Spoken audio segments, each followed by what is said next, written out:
Victory Impossible. Admiral Ugaki's Diary and the Harsh Reality of American Industry. Part 1. August 15th, 1945. The Curtain Falls. June 1942. The First Shock. The story begins at the most decisive moment in modern Japanese history.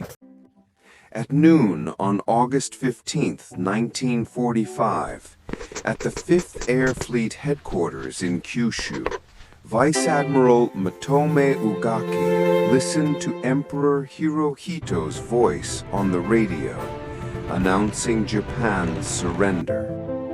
The war was over. Japan had lost.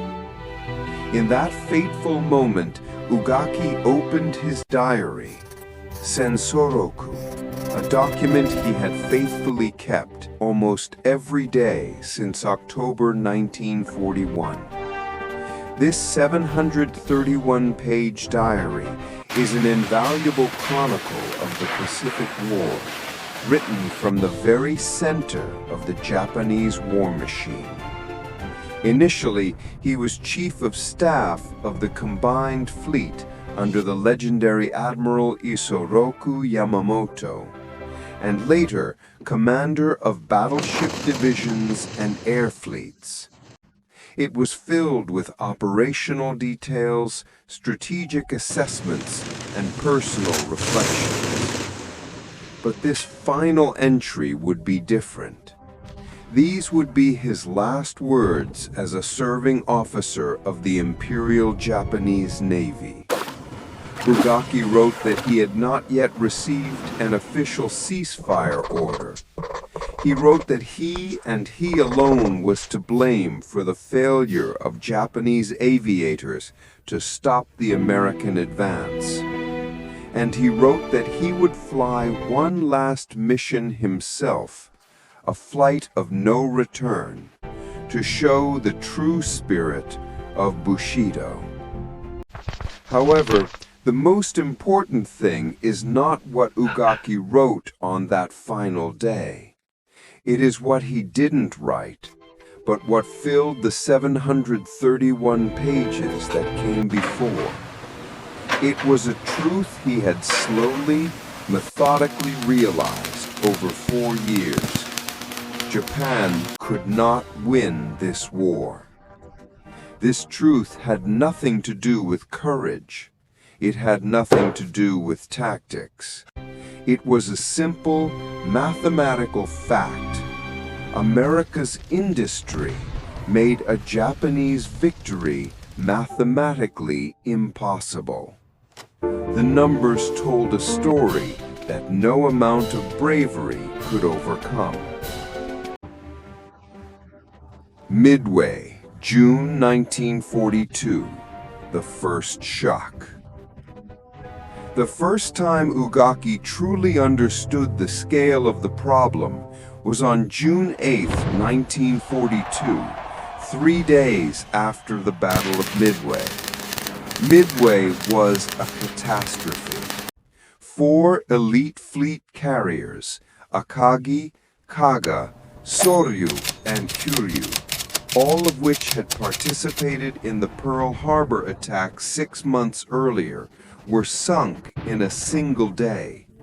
With them went 248 carrier aircraft and over 3,000 lives, including many of Japan's most experienced pilots. As Chief of Staff of the Combined Fleet, Ugaki had helped plan the Midway operation. The strategy seemed sound. Lure the American carriers into a decisive battle, destroy them, and secure Japanese control of the Central Pacific. But the plan failed catastrophically. The Americans had known they were coming. Their dive bombers caught the Japanese carriers at the worst possible moment, as aircraft were being rearmed and refueled on the hangar decks. The bombs turned the carriers into raging infernos. On June 8th, Ugaki wrote in his diary, "Don't let another day like this come to us during the course of this war. Let this day be the only one of the greatest failure of my life."